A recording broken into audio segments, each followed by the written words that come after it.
The Magellan-Elcano Circumnavigation Route. On August 10, 1519, the expedition set off from Seville, at the time the Spanish center of rudder with the New World, sailing down the Guadalquivir River. It took a few days downstream to Sanlúcar de Barrameda. On September 20, 1519, Sanlúcar de Barrameda, as they reached the coast, they were stopped by the authorities who have doubts a Portuguese would have gotten the Spanish king authorization for this journey. It took 5 weeks before they were allowed to continue.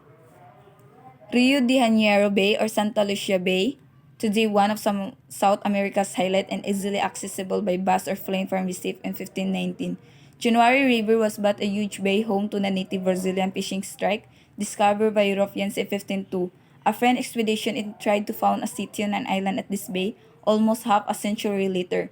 On January 10, 1520, Rio de la Plata or Rio de Solis.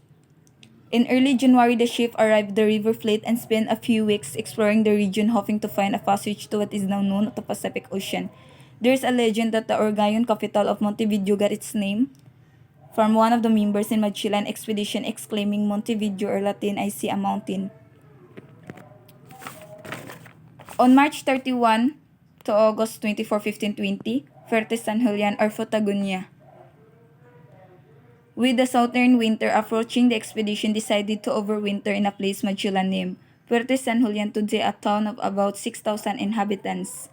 On October 21, 1520, Cabo Virgins, sitting up from Puerto San Julian after 2 months of exploring the coast, they passed a peninsula they named Cabo Virgins.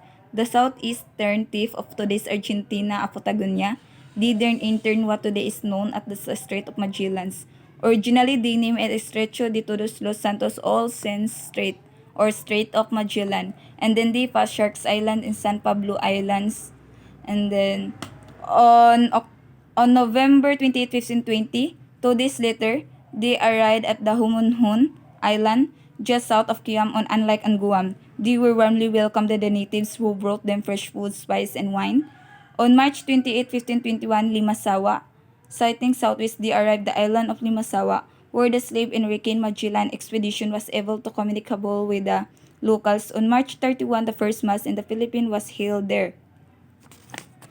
On April 7, 1521, arriving in Cebu, Magellan struck up formal alliances with local chiefs. Magellan managed to convert Chief Humabon and 2,000 locals to Christianity and promised to make Humabon the superior ruler over the region. Local chief agreed to this except for one, Lapu-Lapu. On June 21, 1521, Wat Palawan, the watermost island of the Philippines, called the Land of Promise by the chronicler Pigafetta.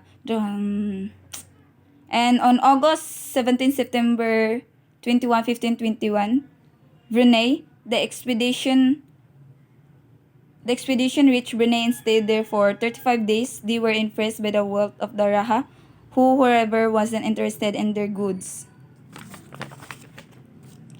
On November 8 to December 21, 1521, Theodore Malokas sailing back around Borneo and through islands of Mindanao.